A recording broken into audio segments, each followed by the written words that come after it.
সবাইকে স্বাগতম। যারা এই সময়টাতে টমেটো চাষ করেছেন, টমেটো চারা লাগিয়েছেন, তাদের জন্য আজকের এই ভিডিওটা। আজকের ভিডিওর মাধ্যমে দেখাবো আপনাদেরকে কিভাবে আমরা টমেটো গাছে সার প্রয়োগ করব এবং কোন কোন সার দেওয়ার ফলে আমাদের টমেটো গাছে প্রচুর ফুল এবং টমেটো ধরবে।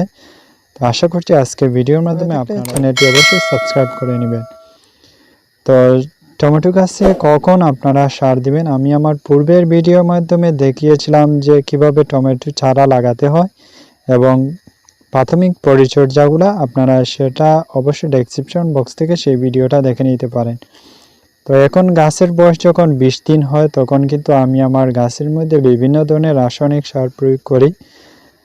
আর টমেটো গাছে সার দেওয়ার পূর্বে আমাদেরকে যে কাজটা করতে হবে, জমির যে মাটিগুলো আছে সেগুলো ভালোভাবে জোরজোড়া করে নিতে হবে। আর গাছের গোড়ায় আমরা কোনো সময় সারটা দেব না। গাছ থেকে অন্ততপক্ষে 4 থেকে 5 ইঞ্চি এরকম দূরত্ব রেখে আমরা চতুর্দিক করে যদি এভাবে সারগুলা দেই তাহলে কিন্তু গাছের কোনো ক্ষতি করবে না। তো প্রথমে যে সারটা আমি আমার টমেটো গাছের মধ্যে দিচ্ছি সেটা হচ্ছে ডেপ সার। আপনারা জানেন যে এই সারের কার্যকারিতা, এই সারের মধ্যে প্রচুর পরিমাণে ফসফরাস রয়েছে, গাছের কাঠামো শক্ত এবং প্রচুর ফল এবং ফুল আসতে সহায়তা করবে। তো আমরা কিন্তু এই সারের পরিমাণটা কিন্তু প্রত্যেকটা গাছের মধ্যে 20 গ্রাম হারে দিতে পারি। তারপরে যে সারটা আমি আমার গাছের মধ্যে দেব সেটা হচ্ছে ইউরিয়া। আপনারা জানেন যে এই ইউরিয়া সারের মধ্যে প্রচুর পরিমাণে নাইট্রোজেন রয়েছে। গাছটাকে ফুল এবং গাছটাকে সবুজ রাখতে, গাছে প্রচুর কাণ্ড দিতে সহায়তা করবে এই সারটা। আপনারা এই সারের পরিমাণটাও 30 গ্রাম হারে দিয়ে দিতে পারেন একটা গাছের মধ্যে। আমি যে প্রসেসের মাধ্যমে সারগুলা দেওয়া দেখাচ্ছি, আপনারা যদি সেই প্রসেসটা অবলম্বন করেন আশা করছি আপনারা খুবই বেশি উপকৃত হতে পারবেন। তো তারপরে আমি যে সারটা প্রয়োগ করব আমার গাছের মধ্যে সেটা হচ্ছে এমওপি সার অর্থাৎ পটাশ সার। আপনারা জানেন যে এই সারের মধ্যে প্রচুর পরিমাণে নাইট্রোজেন এবং ফসফরাস রয়েছে। গাছটাকে বিভিন্ন পোকা এবং রোগবালাই থেকে এই সারটা কিন্তু রক্ষা করে এবং গাছের যে ফুল এবং ফল ঝরে পড়া সেই সমস্যাটা এই সারে দূর করে। আপনারা কিন্তু এই সারের পরিমাণটা কিন্তু 20 গ্রাম হারে, প্রত্যেকটা গাছের মধ্যে 20 গ্রাম হারে এই পটাশ সারটা দিয়ে দিতে পারেন। তারপরে দেখবেন যে আপনার যে গাছের যে ফুল ঝরা সেই সমস্যাটা দূর হয়ে যাবে। তো এখন বন্ধুরা আপনাদেরকে দেখাবো আমি আমার টমেটো গাছের মধ্যে একটা কীটনাশক দিচ্ছি, সেটা হচ্ছে পুরাডান। আপনারা বাজারে পেয়ে যাবেন, বিভিন্ন কোম্পানি রয়েছে।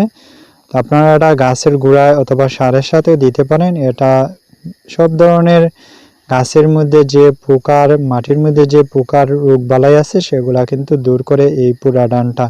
আপনারা প্রত্যেকটা গাছের মধ্যে 1 চিমটি হারে অর্থাৎ 5 গ্রাম হারে দিয়ে দিতে পারেন।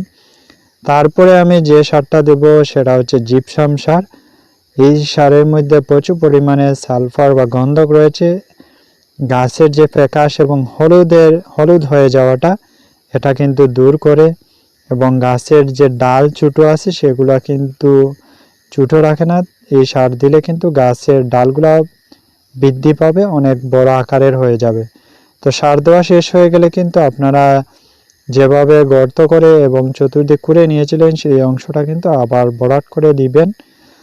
তো একটা জিনিস খেয়াল করবেন, আমরা যখন গাছের মধ্যে সারগুলো প্রয়োগ করব সাথে সাথে কিন্তু আমরা পানি দেব না।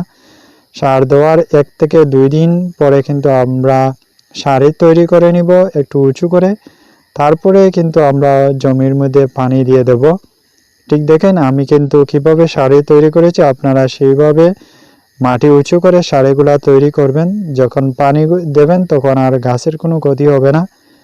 তো বন্ধুরা এইভাবে যদি সারগুলা দেন আপনার গাছের মধ্যে এবং সেচের ব্যবস্থা করেন তাহলে আমি গ্যারান্টি দিচ্ছি আপনারা কিন্তু আপনার গাছের মধ্যে অল্প দিনেই কিন্তু আপনি আপনার গাছের মধ্যে টমেটোর ফলনটা দেখতে পারবেন। আর তখন কিন্তু এই সারগুলা দেওয়ার ফলে আপনার গাছের মধ্যে প্রচুর ফুল আসবে এবং প্রচুর টমেটো ধরবে।